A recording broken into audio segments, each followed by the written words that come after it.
AP budget సమావేశాలు ప్రారంభమయ్యాయి. ఉభయ సభలను ఉద్దేశించి గవర్నర్ అబ్దుల్ నజీర్ ప్రసంగించారు. కూటమి ప్రభుత్వం అమలు చేస్తున్న సంక్షేమ పథకాలు, అభివృద్ధి పథకాల గురించి గవర్నర్ ప్రస్తావించారు.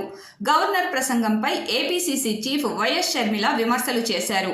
గవర్నర్ ప్రసంగంలో పసలేదు, దిశానిర్దేశం అంతకన్నా లేదు. అన్ని అర్ధసత్యాలు, పూర్తి అబద్ధాలు. సూపర్ 6 హామీల అమలుపై స్పష్టమైన ప్రకటన లేదు. 6.5 లక్షల కోట్ల పెట్టుబడులు రాష్ట్రానికి ఎక్కడొచ్చాయి? 4 లక్షల ఉపాధి, ఉద్యోగ అవకాశాలు ఎవరికిచ్చారు?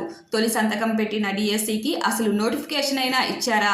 ఆరోగ్యశ్రీ బకాయిలు ఎప్పుడు చెల్లించారు అని ఆమె తెలియజేశారు. ఇక తన సోదరుడు వైఎస్ జగన్పై కూడా ఆమె విమర్శలు గుప్పించారు. వైసీపీ అధ్యక్షుడు జగన్ తీరు మాత్రం మారలేదని వైఎస్ షర్మిల విమర్శించారు.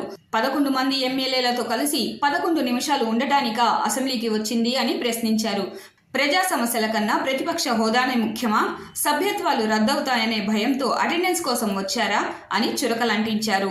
కూటమి ప్రభుత్వ వైఫల్యాలను ప్రశ్నించడానికి ప్రతిపక్ష హోదానే కావాలా అని షర్మిల ప్రశ్నించారు. వైసీపీ సభ్యులకు పదవి ముఖ్యం కాదు అనుకుంటే, ప్రజా సమస్యల మీద చిత్తశుద్ధి ఉంటే మంగళవారం నుంచి అసెంబ్లీకి వెళ్లాలని కోరుతున్నామన్నారు.